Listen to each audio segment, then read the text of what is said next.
Kita masuk surat Al-Maun. Apakah ra'aita, kau sudah pernah melihat? Ara'aita alladhi yukadzibu biddin, apakah kau pernah melihat orang yang mendustakan agama? Mendustakan agama itu orang yang tidak percaya hari kiamat, tidak percaya Allah mengirim rasul-rasul, tidak percaya bahwa Allah itu ada, tidak percaya bahwa alam semesta akan hancur, tidak percaya bahwa nanti kita akan hidup lagi, tidak percaya bahwa semua amal kita ini akan dihitung, yang baik, yang buruk dihisab. Ara'aita alladzi yukadzibu, mendustakan agama. Isi agamanya apa? Tauhid tentang Allah, malaikat, tentang kitab, tentang rasul, tentang hari kiamat, tentang takdir. Kata dia, tak ada agama ini. Agama ini omong kosong aja. Ini hanyalah ciptaan manusia. Ara'aita alladzi yukadzibu biddin, tahukah kamu siapa itu yang mendustakan agama?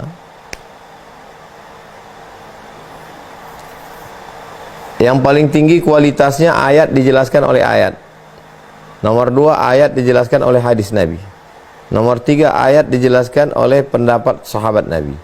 Nomor 4, ayat dijelaskan oleh tabi'in, murid-murid dari sahabat.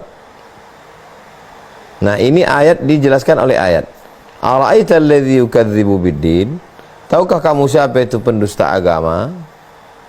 Ayat yang kedua menjelaskan, fadzalikal ladzi yad'ul yatim, itulah orang yang menghardi anak yatim. Asbabun nuzul, sebab kronologis turunnya ayat ini adalah salah satunya seorang bernama Abu Sufyan sebelum dia masuk Islam. Habis motong kambing, kambing dibakar, datang anak yatim minta. Dia hardi, pergi ke sana. Turunlah ayat ini. Ayat ini bercerita tentang itu. Ara'aita, tahukah kamu wahai Muhammad sallallahu alaihi wasallam, alladzi yukadzibu biddin, orang yang mendustakan agama? Fadzalikal ladzi yad'ul yatim, itulah dia orang yang menghardi anak yatim. Menghardi anak yatim dengan kata-kata kasar. Pergi kamu sana, menghardi anak yatim.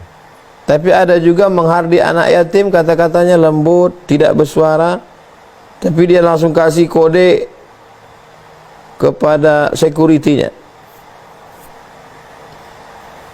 Habisi anak yatim, bisa. Menghardi anak yatim, anak fakir miskin, orang terlantar ditanggung oleh negara. Maka semua yang diberikan jabatan amanah mengurus negara menyia-nyiakan anak yatim, berarti termasuk menghardi anak yatim. Mestinya anak yatim disediakan rusunawa khusus anak yatim. Tidak lagi ada anak-anak yatim yang menjual tisu di lampu merah. Negeri ini kaya, gemah ripah loh jenawi, tongkat dan batu jadi tanaman, untaian zat menurut katulistiwa, di atas minyak sawit, di bawah minyak termahal di dunia, black gold, emas hitam, batu bara, dan lain sebagainya, gas bumi, minyak. Fadzalikal ladzi yad'ul yatim, siapa itu yatim? Man mata abuhu walam yablugh al-hulma, meninggal bapaknya dan dia belum akil baligh. La yutma ba'dal ihtilam, tidak lagi ada yatim kalau sudah mimpi.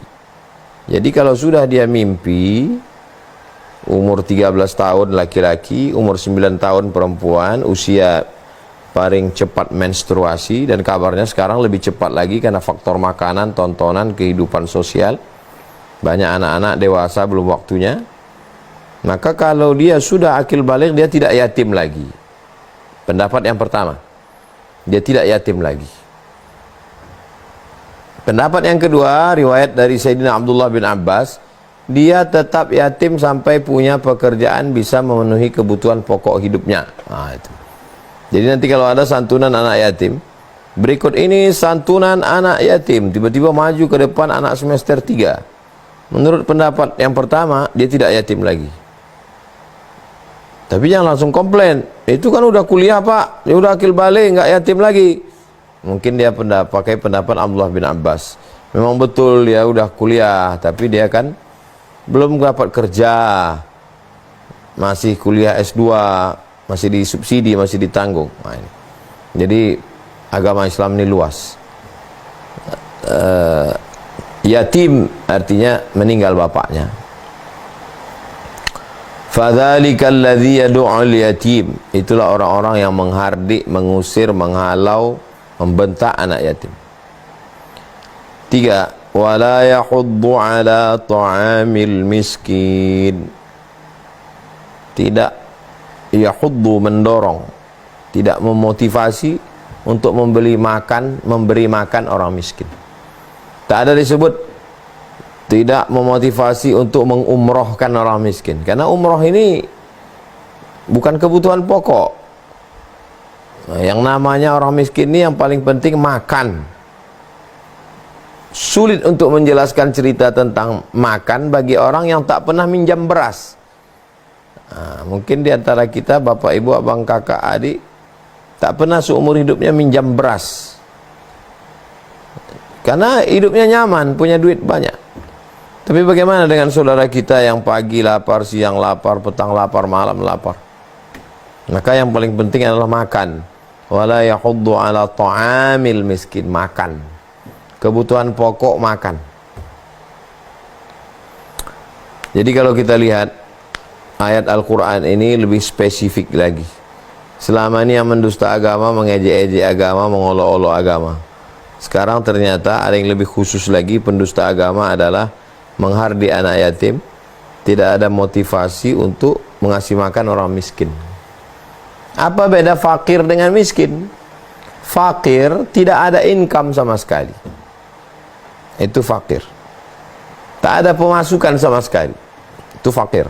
Kalau miskin ada income, pemasukan, tapi tidak mencukupi kebutuhan pokok yang standar. Jangan kebutuhan artis, jangan kebutuhan konglomerat. Nah, standar, tak sama standar antara saudara kita di Papua dengan di Riau, tak sama antara di Riau dengan di Surabaya. Kata orang Riau ini tinggi, tapi ada yang lebih tinggi lagi di Jayapura, di Timika, nah, karena faktor jarak, transportasi dan lain sebagainya. Maka berlaku namanya urf. Urf itu adalah tradisi daerah masing-masing. Jadi kalau standar belanja orang di satu kota 3 juta, lalu kemudian ada orang yang pendapatannya 1 juta, maka dia miskin. Karena dia punya income, pendapatan tak mencukupi kebutuhan. Kebutuhan pokok standar. Jangan terlalu tinggi, jangan terlalu rendah. Nah, itulah yang disebut dengan miskin. Jadi orang yang miskin bukan berarti orang, dia nggak miskin Pak Ustadz, dia punya rumah. Rumah itu kebutuhan pokok. Dia nggak miskin Pak Ustadz, dia punya motor. Motor itu kebutuhan pokok. Yang dimaksud dengan miskin adalah orang yang tidak punya pemasukan income sama sekali, itu miskin. Jadi kalau ada tetangga kita, kita mesti tahu mana yang fakir, mana yang miskin. Dari mana kita tahu? Dari sosialisasi, bersilaturahim. Man kana yu'minu billahi wal yawmil akhir, siapa yang beriman kepada Allah dan hari akhir, falyukrim dhaifahu, hendaklah dia memulaikan tamu. Fala yu'dhi jarahu, jangan menyakiti hati tetangga. Ya, jadi tetangga ini amat sangat penting. Tetangga itu, kata Imam Sufyan Ats-Tsauri, 40 rumah ke depan, 40 rumah ke belakang, 40 rumah ke kanan, 40 rumah ke kiri. Nah, kita kenali tetangga kita ini. Ini tetangga saya ini kaya, ini tetangga ini mampu, ini tetangga ini fakir, janda tua, suami meninggal, anak meninggal, sendiri sebatang kara, fakir. Yang ini miskin, dia masih bisa upah buruh cuci, lalu kemudian nyetrika, tapi tidak dapat memenuhi kebutuhannya sehari-hari. Nah, ini kita mesti tahu. Jangan semua data diserahkan ke RW, ke RT. Apalagi mau dekat-dekat pilkada, data PRT banyak sekarang macam-macam. Ada namanya DPS, ada namanya DPT. Ini jadi betul-betul kita yang tahu. supaya kita kumpulkan. Fadzalikal ladzi yad'ul yatim wa la yahuddu 'ala ta'amil miskin. Orang yatim, orang miskin, ini menjadi pusat perhatian dalam Islam.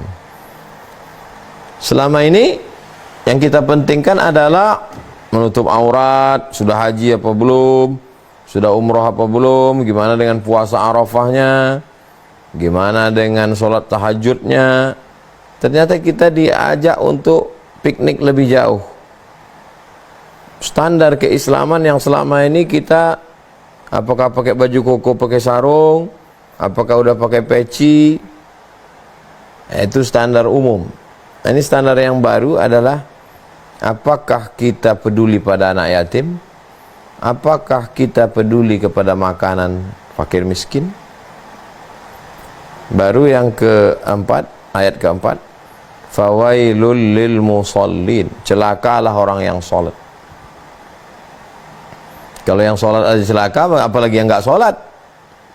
Inna awwala ma yuhasabu bil 'abdu yaumal qiyamah sholatu. Yang pertama kali dihisab, dihitung bagi seorang hamba ketika pada hari kiamat itu adalah sholatnya. Jadi yang pertama kali ditanya nanti adalah sholat.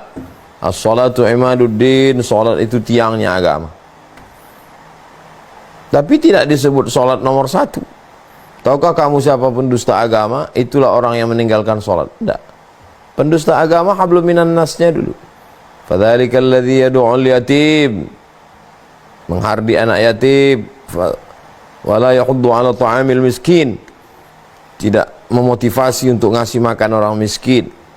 Bagaimana dengan sholatnya? Fawailul lil musallin, celakalah orang yang sholat. Orang sholat yang bagaimana yang celaka itu? Alladzina hum an sholatihim sahun, orang-orang yang lalai terhadap sholatnya. Ada dua maknanya. Yang pertama, tak sholat sama sekali. Sholat subuh lalai, sholat zuhur lalai, sholat asar lalai, sholat maghrib lalai, sholat isya lalai, tidur, besok bangun, begitu lagi setahun, 2 tahun, 3 tahun. Lalai. Makna yang kedua, dia sholat, tapi di dalam sholat itu dia lalai. Allahu Akbar, Allah, Allah, Allah, lalai. Nah, maka kita mau selamat dua-dua. Kita alhamdulillah sudah sholat, dan di dalam sholat itu kita tidak lalai. Allahu Akbar, Allahu Akbar kabira, walhamdulillah katsira, wa subhanallah. Wajjahtu wajhiya alladhi fatara as-samawati. Inna salati wa nusuki wa mahyaya wa mamati lahu la syarika lahu wa bidzalika umirtu wa ana minal muslimin. Terasa pikiran kita itu kadang udah mau agak-agak pergi, balikkan lagi dia. A'udzubillahi minasyaitonir rajim. Bismillahirrahmanirrahim. Alhamdulillah rabbil alamin. Ar-Rahmanir Rahim. Maliki yaumiddin. Iyyaka na'budu wa iyyaka nasta'in. Ihdinas siratal mustaqim. Shiratal ladzina an'amta 'alaihim ghairil maghdubi 'alaihim waladdallin. Amin. Bismillahirrahmanirrahim. Ara'aital ladzi yukadzibu bid-din, fadzalikal ladzi yad'u al-yatim wa la yahuddu 'ala ta'amil miskin. Fawailul lil musallin alladzina hum 'an salatihim sahun alladzina hum yura'un wa yamna'una al-ma'un. Allahu Akbar. Subhana rabbiyal azim wa bihamdihi. Subhana rabbiyal azim wa bihamdihi. Subhana rabbiyal azim wa bihamdihi. Sami Allahu liman hamidah. Rabbana lakal hamdu minus samawati wa minal ardi wa min ma syi'ta min syai'in ba'd. Jangan sampai lalai sama sekali. Bacaan enggak diingat, apa semua lalai, lupa. Rakaat pun makanya salat yang betul-betul jaga salat. Fawailul lil musallin, celakalah orang yang salat, alladzina hum an salatihim sahun. Ayat yang ke-6, alladzina hum yura'un, orang yang mempertontonkan. Dan tiga-tiganya ini sangat bisa mempertontonkan. Santunan anak yatim, mempertontonkan. Santunan beras fakir miskin, mempertontonkan. Salat berjamaah, mempertontonkan. Alladzina hum yura'un, riya, mempertontonkan. Apakah karena takut riya lalu kita tinggalkan yang tiga? Kenapa kamu tak pernah menyantuni anak yatim? Takut riya. Kenapa kamu tidak pernah memberi makan fakir miskin? Takut riya. Kenapa kamu tidak salat berjamaah di masjid? Takut riya. Kontradiktif. Apa maksud ajaran Islam ini? Tarkul amal li ajlin nas syirik. Tidak jadi menyantuni anak yatim, tidak jadi menyantuni fakir miskin, tidak jadi salat karena takut dipuji, syirik. Wal amalu li ajrihim riya. Tarkul amal li ajlin nas riya. Tidak jadi beramal karena takut dipuji orang, riya. Wal amal li ajlihim syirik. Beramal karena ingin dipuji orang, syirik. Menduakan Allah Subhanahu wa taala. Jadi solusinya tetap santuni anak yatim, beli beras, gula, minyak, sabun, kopi, teh, gula, susu saset, roti, serahkan. Bismillah tawakkaltu 'ala Allah. Ada di dalam hati ini riya, istighfar, minta ampun kepada Allah SWT. Alladzina hum yura'un, mereka yang riya. Karena 3 amal ini sangat bisa riya. Menyantuni anak yatim bisa riya, membantu fakir miskin makan bisa riya, dan sholat juga bisa riya. Tapi jangan gara-gara takut riya lalu kita tidak beramal. Alladzina hum yura'un. Yang ketujuh terakhir, wa yamna'unal ma'un. Menurut ahli tafsir makna yamna'unal ma'un, enggak mau bayar zakat. Jadi secara spesifiknya khususnya orang yang tidak mau berzakat. Tapi secara umumnya adalah orang yang tak mau memberi bantuan. Yang penting saya tenang, saya kenyang, saya bisa jalan, bisa liburan. Masalah tetangga, kawan, sahabat mau mati, matilah, bukan urusan saya. Ini nauzubillah. Dalam Islam ini orang tidak hanya dipedulikan hablum minallahnya, tapi juga hablum minan nas. Bagaimana kepedulian soleh secara sosial, bukan soleh secara individual. Karena Islam mengajarkan kita makhluk sosial, soleh secara sosial. Jadi kalau kita lihat, sholat justru yang selama ini menjadi standar kesolehan dijadikan malah di bawah. Yang standar nomor atas itu justru kesolehan sosial. Menyantuni anak yatim, kesolehan sosial. Memotivasi ngasih makan fakir miskin, sosial. Sholat itu individual kita dengan Allah. Tapi kemudian sholat malah dibuat nomor 3. Pertama, menyantuni anak yatim. Kedua, ngasih makan fakir miskin. Ketiga, sholat. Sholat. Jadi ada soleh sosial, ada soleh individual. Soleh sosial, maka kita jagalah kesolehan kita ini dengan tetap sholat berjamaah, qabliyah, ba'diyah, tahajud, witir. Lalu kemudian sosialnya santuni anak yatim, fakir miskin, du'afa. Inilah surat Al-Maidah.